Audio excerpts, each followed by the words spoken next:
This is a podcast by Householders Options to Protect the Environment, Hope Australia. We are a community environmental education and capacity building organisation based in Toowoomba, southeast Queensland, Australia. This is a podcast in the series Eco-Social Work in Australia. It was produced for Hope Australia in Toowoomba, Queensland, on and adjacent to the traditional lands of the Djarawar, Gayabal, Yugara and Waka Waka peoples. Hope pays respect to the past, present and emerging leaders of all First Nations people in this country and acknowledges the unique contribution that their cultures make to contemporary Australia. Hello, my name is Andrew Nicholson and I'm the producer of the Eco-Social Work in Australia podcast series. Within Australia over the last 10 years or so, a lot of the development of eco-social work theory, methods and models of practice have emerged from within the social work training institutions in Australia. A number of the guests in this series are academics, researchers and social work trainers drawn from those institutions. This episode focuses on the work of Dr. Peter Jones, one of the pioneers of eco-social work theory and its application to social work training in Australia.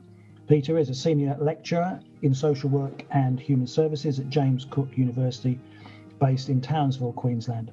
He has over 25 years' experience in the fields of social work education, where he maintains a particular focus on the application of transformative learning theory.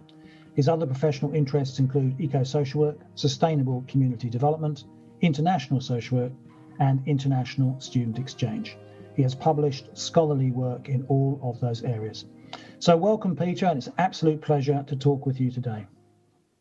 Hi, Andrew, and it's great to be here and have the opportunity to speak with you as well.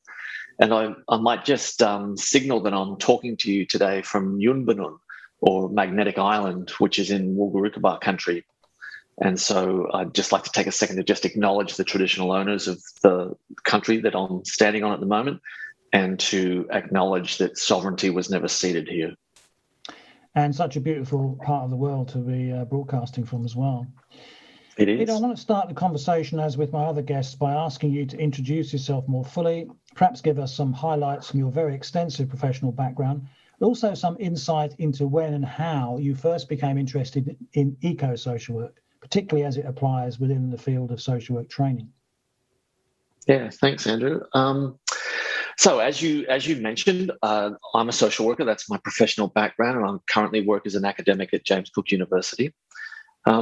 I guess when I look back at how I came to have an interest in eco-social work, it seems to me that, like many people from quite early in my life, I was interested in issues around the environment and interested in social justice issues, and generally a kind of an engaged, activist sort of oriented young person.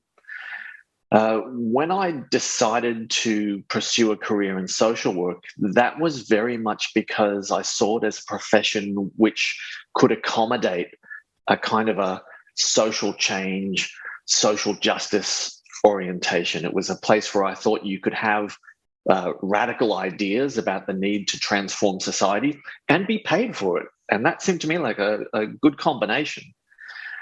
But as I went through my undergraduate studies and as I began practicing in the community, I guess that I always saw myself to be in a bit of a binary position. So I was doing environmental work, so environmental activist work, but it was very much outside of my professional life. What I was doing as a social worker was about working with people, and I kind of kept those two things in separate boxes, as many people do, I think. I was very lucky after working for some time in the field that I got an opportunity to do some part-time work at James Cook Uni, and I spent some time talking with one of my colleagues about the Bachelor of Community Welfare that was being offered at the university at that time. Now, I was very attracted to that degree because it had a greater focus on community development work than the social work degree, and it created an opportunity to developed some material that looked at the relationship between community development work and the environment. So this colleague and I, Robin Lynn, and I developed a subject which at the time was called socio-environmentalism and community work. And it was a core subject in the Bachelor of Community Welfare and an option for students in the social work degree. So that was really the moment in my career when I saw that I could bring these two things together and explore the relationships that existed between concerns around the natural environment and concerns around human well-being and social justice. And I guess from that point, I've been involved pretty consistently for the last 20 years or so in developing approaches to teaching in social work that bring those things together in useful ways, and continuing to find ways in my own personal practice that I can be engaged around environmental issues. And in recent times, of course, that's been pretty focused on climate change, as well as being engaged in more traditional social justice and human rights issues. So a long period of continuous development of social work curricula that looks at bringing those things together. I guess, Andrew, I might also mention the fact that in recent times, I've also been involved in establishing an organization called Social Workers for Climate Action, whose purpose is to raise awareness within the social work profession about the importance of climate change, the kind of scale of the climate emergency and its impacts for humans on this planet, and the ways in which social work as a profession might begin to grapple with that crisis and make a contribution to addressing it. So I guess if I think back to how I've come to be at this point, those are part of the answer.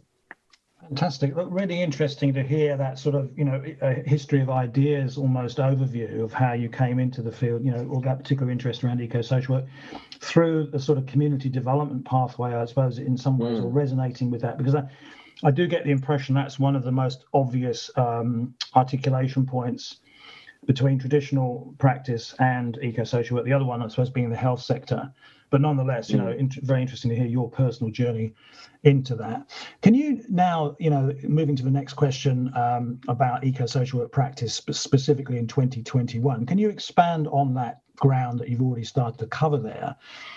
Your personal interpretations of what eco-social work practice is or should be about in 2021, and in your case, perhaps with specific reference to social work training approaches. Sure. So I guess I'll start that answer by just saying this is still a somewhat contested area. So there are a number of different approaches that are existing at the moment in the literature and in the field around exactly what we are talking about when we talk about eco-social work. For me, an eco-social work approach is an approach to our profession that recognizes the absolutely central position that the natural environment plays in the existence and the continued survival of human beings.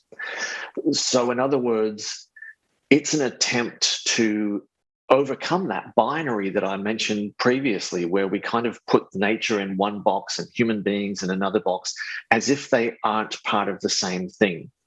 So an eco-social work approach says that whenever we're talking about the concerns that face social work practitioners, so when we're working with disadvantaged individuals or communities, or we're working with issues of oppression or discrimination, that there is an underlying connection to the natural world and the health of the natural world that we ignore at our peril. An eco-social work approach says we have to overcome that false binary and begin to build into our thinking, into our philosophical foundations, and into our actual practices, this recognition of the interrelationship between humans and the environment. As the Buddhist monk Thich Nhat Hanh describes this as being, he says that we enter with the environment. There is actually no separation.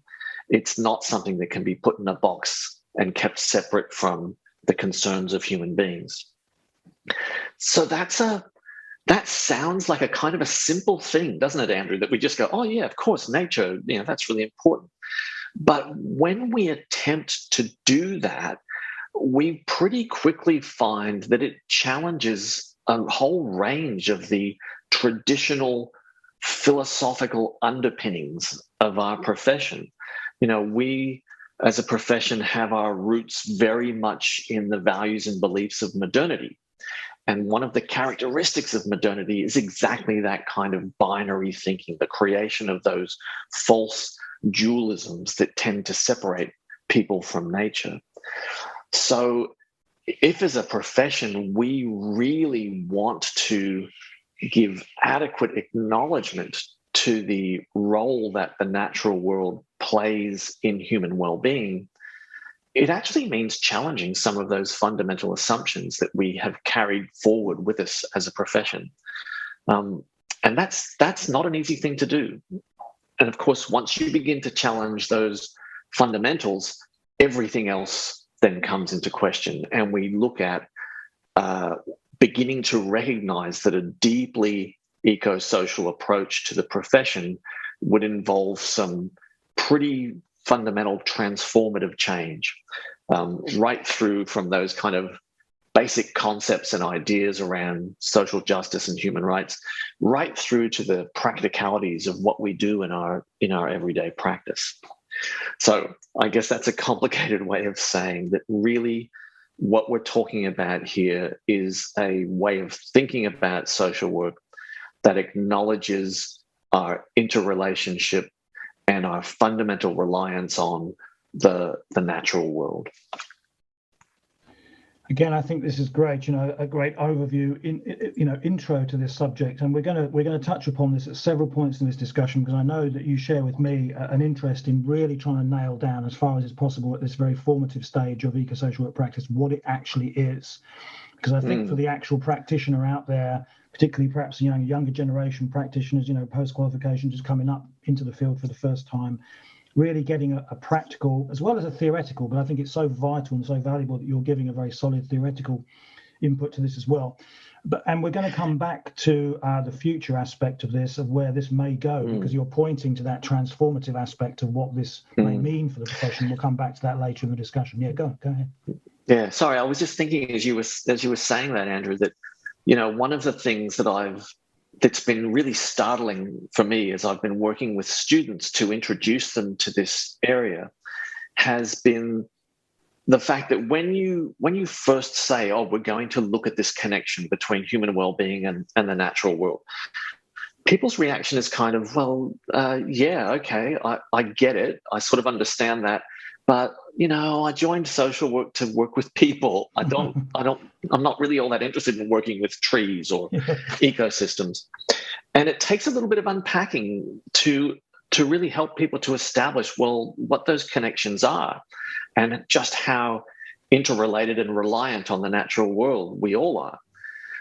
I guess for me, one of the things that's highlighted is the ways in which we are lacking, many of us in the profession are lacking a kind of a basic ecological literacy, a real understanding of the natural systems and processes that allow life to exist on planet Earth. So with my students, I introduced them to some of this material. It's almost like going back to high school science and saying, what is the water cycle and what is the carbon cycle and how does the biosphere operate? And trying to join those dots and make those connections between that basic understanding of the way nature operates and the way human societies operate and the way that we are, in the end, completely reliant on those natural systems for our existence. So it's a challenging thing to do, and it is a transformative area. So once you kind of get that connection, it can really change the way you see everything. And I think that's a great insight there. I think it articulates very closely we're not doing it in this discussion, but a historical history of ideas, understanding of how it came to be, that we have almost what you might term this false dichotomy in terms of the environmental interest in social work, but the social environment, how the social environment came to be understood as the environment. And that's quite a convoluted discussion, but very fascinating one, going all the way back to the formative years of the early 20th century and possibly even before that of social work history. Very yes, well absolutely. worth exploration. I'm hoping that we will get a speaker that covers that particular topic, in this series. So I think it's vital to understand. But look, staying with this trend of pinning down exactly what this beast is, this green-hued beast of eco-social work is. I know that you started to talk about it in terms of direct work with your students. I know some of your students have been involved in considerable amounts of hands-on work in the Townsville area, particularly where you're based or where you teach out of. Can you tell us a little bit about that? Because I think it would be very interesting for listeners to hear about some of the practical, on-the-ground ways that your students have interacted with this new form of practice.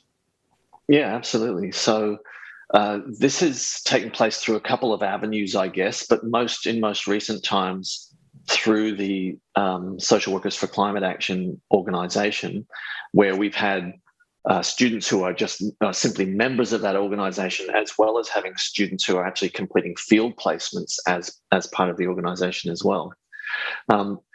Engaging in a range of activities, I guess. So they kind of mirror, in a way, the ways in which I tend to think about how all social workers can act in an eco-social manner. So they've engaged in activities that might be looking at their own personal behaviors and own personal patterns of consumption, and doing things like measuring their own ecological footprints and so on.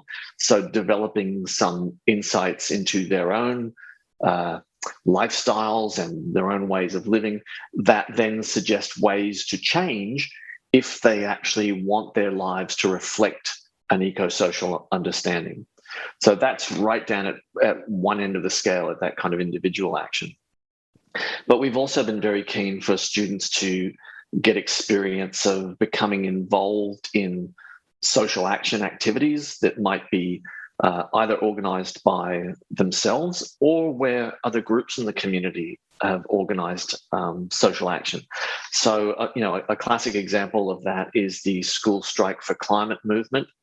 And Social Workers for Climate Action has been involved in that over the last few years as a supporter, and we've had students who have prepared, recruited, and participated in those activities. So engaging in social action that is directed at producing change around the climate crisis.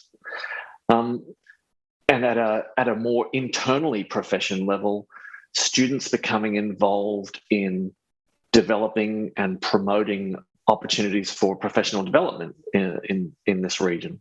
So, for example, as we talk, the organisation is preparing a workshop which will be run at the Townsville Women's Centre that is about climate change and its impact on women and service delivery. So that's a workshop that's being developed by students and some practitioners, and will be delivered in a way that attempts to raise awareness of climate change amongst a group of professional workers, but also work with them to explore and suggest things that people can actually do.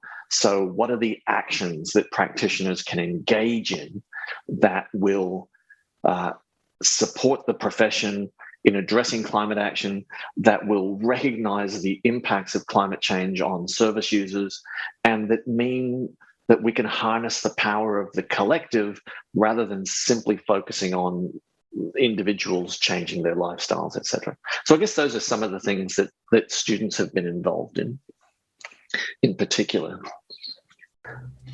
And Peter, thank you for that. And I understand that, you walk the talk as a social work trainer and practitioner. You've recently been down to Canberra in a lobbying capacity in something that's very much connected to climate change and health.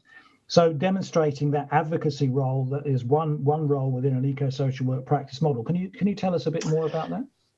Yeah, absolutely. And I guess for me, this is a really important and powerful aspect of an eco-social approach, in that we're moving here away from the focus on individual people doing small-scale individual things, like recycling or using keep cups or whatever. Those things are important. Please don't get me wrong. I think they're great and we should all be doing them. But the nature and scale of the climate crisis really argues that we have to produce societal change on the largest of scales.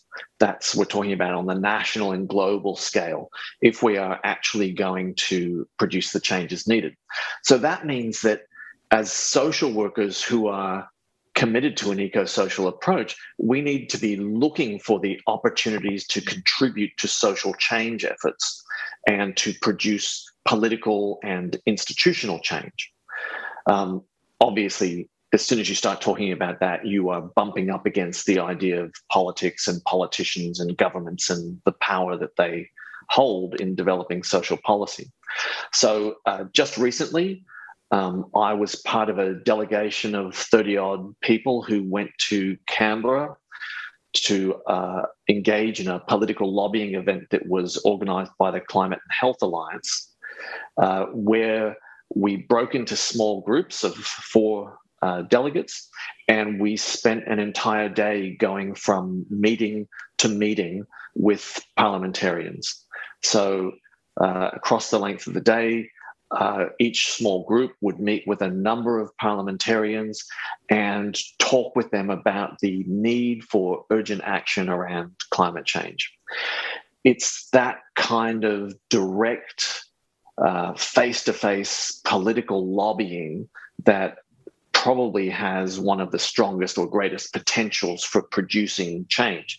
It's great to send letters and emails to politicians, and I don't know about you, I'm sure you do, but I do a fair bit of that. But actually being able to sit down face-to-face with somebody and talk with them and be able to make your argument and make your points and really present the reasons why action is important, that seems to me to be a pretty important opportunity. And it's something quite unusual to have social workers in that kind of role. So there we were in Parliament House, talking directly with politicians and representing ourselves as social workers. I want to talk to you because as a social worker, this is what I'm concerned about. And I think that kind of thing is important and powerful. And at points, Andrew, if I can just bring in a piece of academic work here that people might be interested in, our friend and colleague Heather Boetto has been working over the last few years on developing a model of eco-social work. And I think she's probably gone further than anybody else at the moment in being able to articulate what a model of eco-social work would look like. And the thing I appreciate most about her work is the way that it argues that social workers who are adopting this approach can be doing things, so taking action at a number of different levels. And in her model, those levels range from the individual, where you're thinking about your own lifestyle and taking action and producing changes in the way you do things to better reflect your concern of the environment, right through to the things you can do as a group or in an organization, the things you can do in your community, and at the topmost level, how you make a contribution to structural action, to actually producing political and economic change. And I think if we conceptualize eco-social work that way, we can see that there are many places where we can all be making a contribution. We might not be able to make a contribution at each one of those levels, or at least not all the time, but they provide us with some clear targets of where we can bring our eco-social orientation to actually bear on the doing of things in our practice lives. Thank you for that, Peter. And it's been an absolute delight for the fact that we have Heather Boeto in this series, who's done her own podcast, and she talks about that issue amongst many others. What strikes me is a thread for me as an observer of the eco-social work practice model is this idea of holism, which we've been talking about, which runs very strongly through the practice theory and on the ground work. This idea of the continuity of practice at all levels, be it individual, micro, organizational, meso, or civic action, macro, that you've just been talking about in terms of political lobbying. I mean, of course, that's also present in traditional social work models, but it's particularly strong, I think, the idea of holism within eco-social work practice, to my mind, as it reflects that physical ecosystem type of model that's borrowed from environmental sciences, the biological sciences, the continuity of all things, the interaction, interdependence of all things. Look, let's move on. This is might be a sacrilegious question almost for people like ourselves that are actually across this model and interested and convinced of its utility. But nonetheless, just as a bit of provocation within each of these episodes, I ask guests the so what question, just to drill this down to ensure that listeners understand the great validity and importance of eco-social work adoption. So the question is, why should mainstream social work profession, why should it be involved with such concerns? Just to spell that out. Look, this is, I know it can seem like a kind of a basic question, but in fact, for me, in the work I do trying to raise awareness within the profession, this is the core question, because this is the question that students, for example, ask. And I think there's a number of ways of answering it and different issues that we need to consider. I guess at a very basic level, we should be concerned about issues to do with the climate and with the environment, because as social workers, whether we like it or not, we are going to be at the coalface of dealing with the consequences of these dynamics. So climate change, we know, is having a pervasive impact across all aspects of human well-being, whether we're talking about physical health or mental health, whether we're talking about dealing with disasters. Climate change is going to impact on everyone in negative ways. So people that are working in social work are going to be dealing with the people who are impacted by climate change. There's no way of avoiding that, I'm afraid.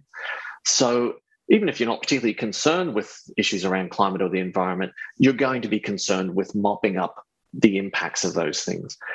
So in my mind, that's an argument for, well, at least developing an understanding of what the causes of the problems that you're dealing with are. So, if you're a hospital social worker and you're seeing increases in people presenting with vector-borne diseases such as dengue or malaria, or you're seeing people come in with increases in respiratory diseases and all of the social impacts of those health issues, wouldn't you think it was sensible to have a good, solid understanding and analysis of the causes of those? And climate change is going to be foremost amongst them. So that's one reason we should be paying attention, just on a purely practical basis. The second reason that I think is important is that social work traditionally holds itself up as being concerned with two core ideas: social justice and human rights. And these are two concepts that most social workers are very comfortable with, very committed to. They're often pointed at as being the key philosophical foundations of our profession. So my question to students sometimes is, well, if you are actually committed to those things, to social justice and human rights, then let's look at how the impacts of climate change are being distributed around the world and in Australia. Who is it that is going to be most severely negatively impacted in our country? And it takes very little analysis to quickly arrive at the conclusion that the people who are going to be most impacted are those who are already in situations of disadvantage, people who are already subject to discrimination and oppression. In other words, those very populations that social work has traditionally aligned itself with and worked with to try and improve their lives. So the impacts of climate change, the impacts of the environmental crisis are social justice issues because they have this inequitable impact. The very people that we think need to be supported because of their existing disadvantage are going to be further disadvantaged by the operation of these dynamics. So again, without even having a unique commitment to eco-social justice, a person who is committed to a current understanding of social justice and human rights should be very concerned with the impacts of climate and with the environmental crisis. I guess the third way of answering it is to, and this is the more transformative question, I suppose, Andrew, is to challenge people to begin developing that understanding of the interrelationship between human well-being and the environment, and to recognize that the problems presented by climate change pose an existential threat to humanity. So, in other words, if we don't generate that understanding of the links between issues of the environment and climate and human well-being, we are actually placing the existence of humans in peril. That, to me, seems like a very powerful argument for paying attention to these questions.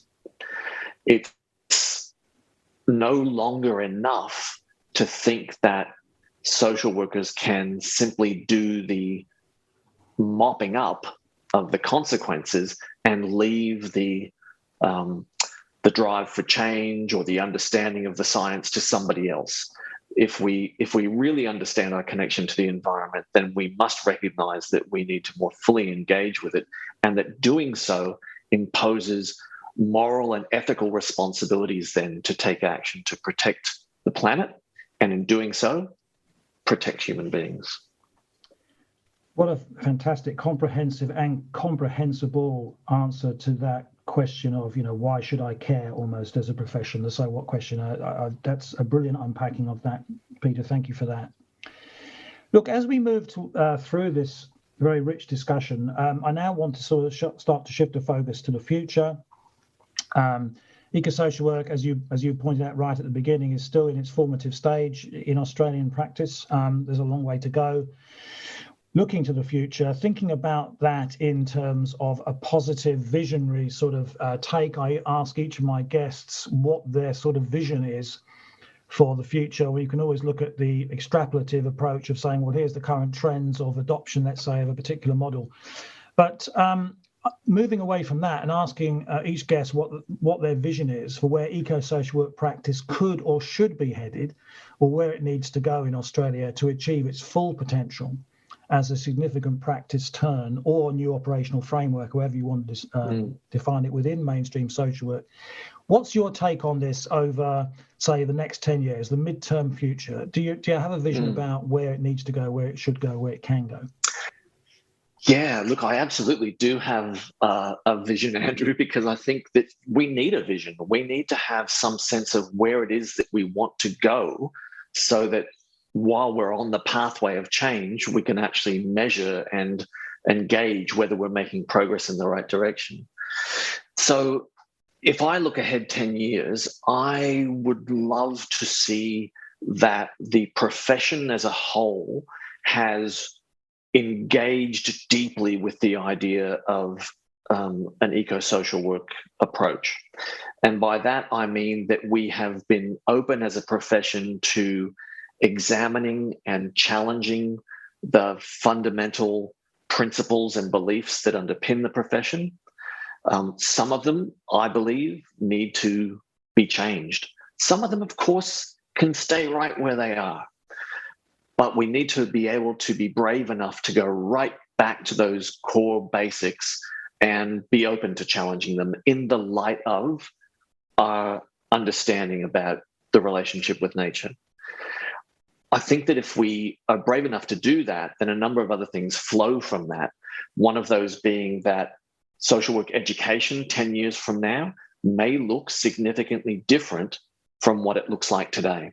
There will undoubtedly be some things that are pretty much the same, that remain the same, but I think that we would want to see some significant changes. For example, I think that we would include in a social work degree program a significant component of ecological understanding. So actually learning about those planetary systems and processes that I mentioned previously, so that we have some basic knowledge that we can use to produce a better analysis and a better plan for practice in the future.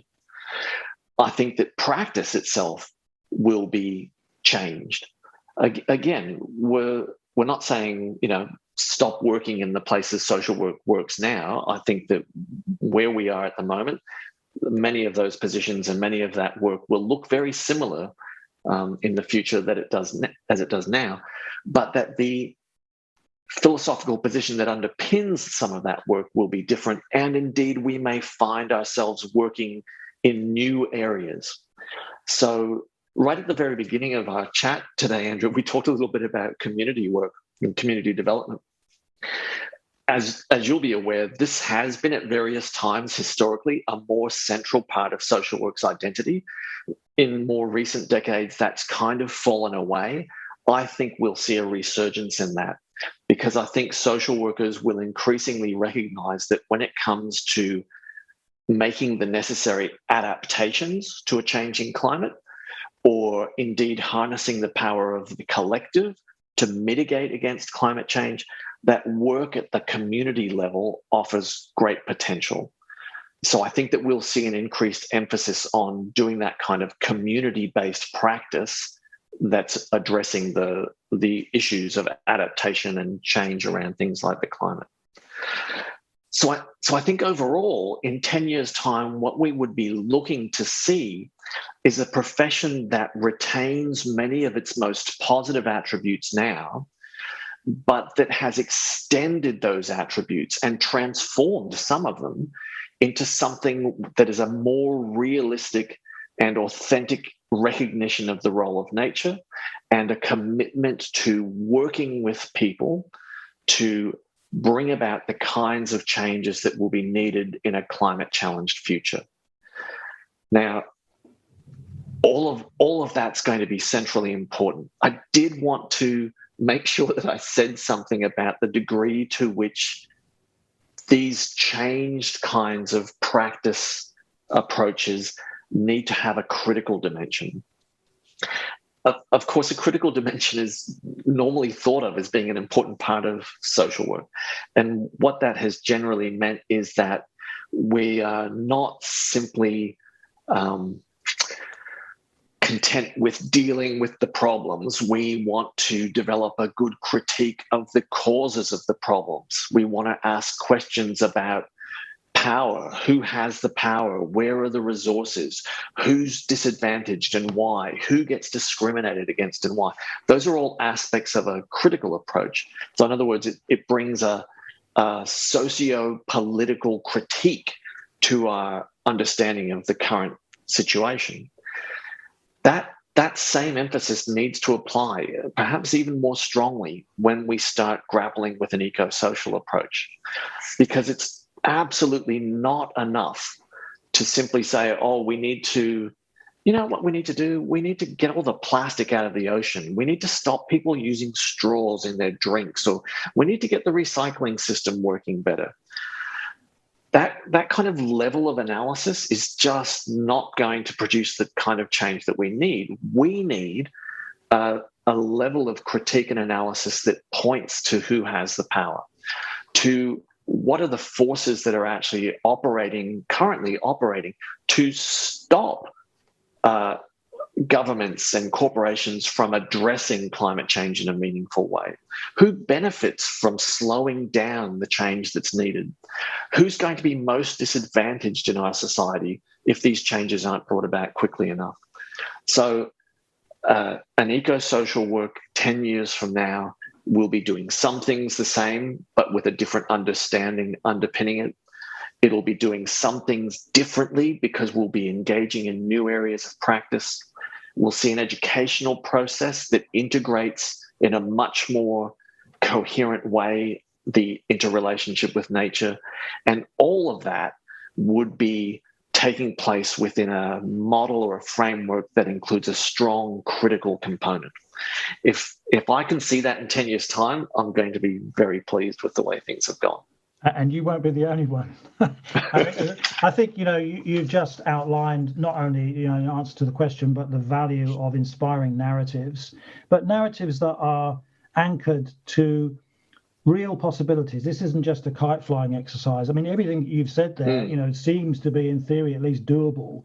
Critical approaches, boldness, a focus on structural inequalities, the power disparities that underpin unsustainable development. I mean, making that more central to the social work task. Let's just stay with this, a little bit longer on a backcasting basis. You use that idea of the steps that might get us there.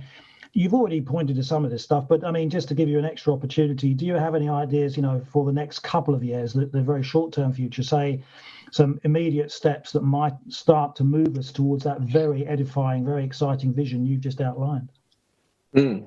Yeah, I think there's things that we can and should be doing right now, Andrew. So I would be really unhappy if we were thinking about eco-social work as being something that's going to emerge at some stage in the future. I strongly believe we should be building this eco-social work approach now. This is, we don't really have the time to wait around for things to emerge. We need to push this in quite a significant way. So the sorts of things that I'd like to see happening in the short term is, even without the guidance of the national professional accrediting body, and I'm going to come back to that in a moment, I would like to see universities who offer programs in social work, BSW or MSW programs, begin to rapidly and actively build into those programs content around an eco-social approach and around ecological literacy.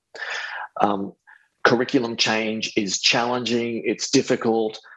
There are always a long list of things that people want included in the curriculum. But I think the nature and scale of climate change and the climate emergency argues that this is something that we need to be giving really urgent attention to right now. I think that the professional body in Australia, the AASW, needs to be recognizing that urgency. And Andrew, I want to point out that the ASW has done some very good things recently. There is clear indication that they are increasingly recognizing the significance of climate change. But I think things like the social work education and accreditation standards need to be amended to better reflect the importance of including content around environmental social work, eco-social work, the climate emergency, the environmental crises, so that this becomes clearly identified as core business, so that we're not talking about something that's a bit sort of left field and out there, but something that's absolutely core to what it means to be a social worker. Likewise, the code of ethics could be and should be reviewed to ensure that these issues are clearly identified there as being important. Those changes now will help create a pipeline of social work graduates who come into the profession in the next 3-5 years with an eco-social orientation as part of their core training. And I think that will make a significant difference. For people that are in practice now, I think we all need to begin looking at where we can contribute to change right away. Now, we've mentioned a few times already the idea of individual efforts and individual change. I want to encourage those. They're commendable. But please, let's step up a couple of levels from that. If that's all we do, then to be frank, we're screwed. So as a social worker, can you look in your organization at what's happening there?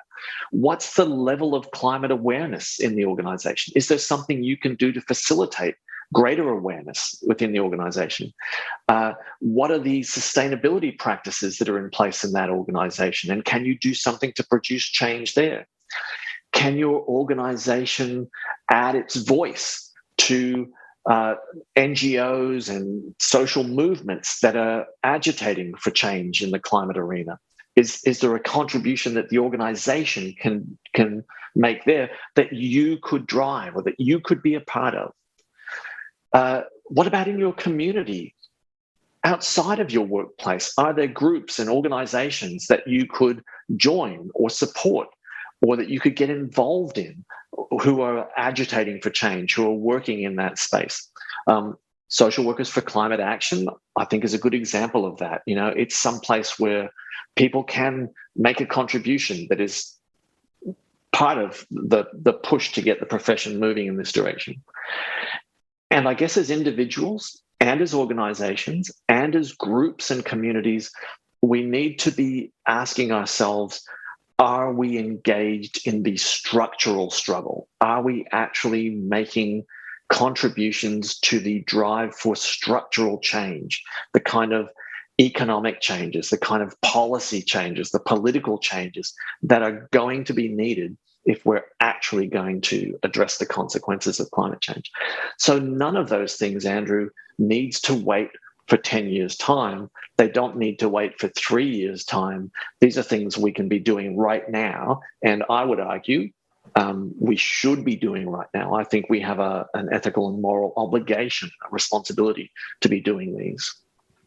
Thank you so much for that vision for a preferred future for the profession in Australia. You've mapped it out brilliantly there. And just again, thank you also for the tips and the practical suggestions of how we can all get our shoulder to the wheel, in the very short-term future, to start making this future a reality. Because many people have made that point that, notwithstanding structural inequalities, disparity, political intransigence, all the stuff that hold things back, the future is to some extent shaped by the future we choose to make come about. So you've just given us a bit of a roadmap there as to how we can bring about a much better and preferred future from the point of view of the profession.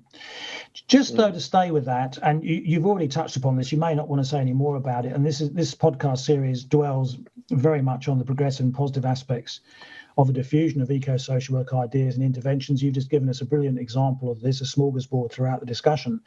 But I do also give each guest an opportunity to say something about any possible challenges or restraining influences that they think may be slowing down the adoption of eco-social work into the mainstream here. You have touched upon a couple of these, but do you want to say anything more about that?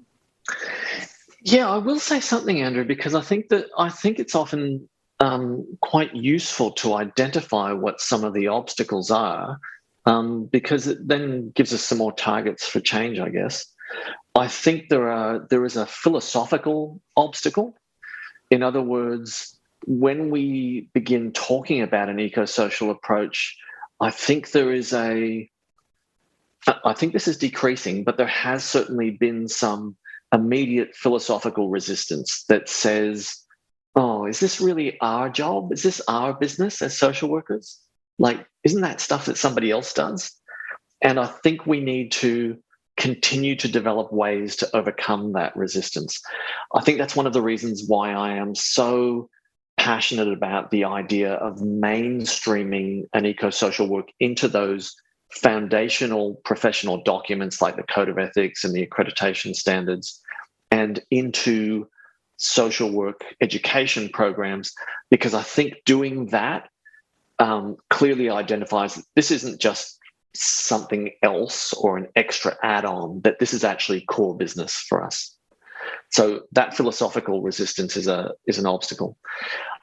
But I think the number one obstacle that gets presented to me when I'm talking about this stuff to practitioners is time and energy. So lots of social workers will say, I agree with you completely, Peter. It's so important. I am so busy. I am overwhelmed. I am under-resourced. And now I feel like I have to add in a completely new area into my practice and into my thinking and my professional life. And that's a real challenge because, of course, we know that that is the reality of many social workers, that they are overworked and under-resourced.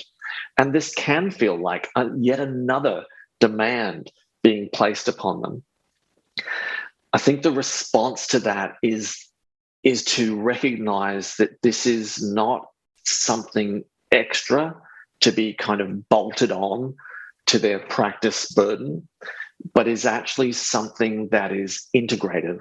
So it permeates, it should permeate everything that a practitioner does. And in that way, it's not actually so much of a burden. In fact, it can be a liberation because it opens your eyes to a new way of seeing the practice context that you're in. But helping people to understand that the transformative nature of an eco-social work approach can actually operate as something of an antidote to that overburdening, that's a challenge too. And we need to be getting better at communicating that with people. Brilliant. Listen, we're almost at the end of this really rich discussion, and you may have some other stuff to say. But just as we move along, just I suppose to tick the timescale box there, so that people have a sense of it coming towards an end. You've given us such a wide range of ideas here, and just based on that idea that people tend to, or this is what I've been told anyway, they tend to remember the first and the last thing most often in a conversation or presentation. Do you have a short take-home message or one key idea from the conversation today that you think best represents, I mean, it's been so wide-ranging, but anything that you think might be a take-home message that summarizes or sums up your comments on the particular take you have on the subject of eco-social work practice? I guess my takeaway message, Andrew, would be that we need to, as members of this profession, we need to work hard at developing a better understanding of the interrelationship between human beings and other parts of the natural world. Based on that recognition, we need to acknowledge the impacts on human well-being of dynamics like the environmental crisis and climate change, and recognize that the negative impacts of those dynamics don't fall equitably upon populations, but in fact will fall most heavily on those who are least able to bear that weight.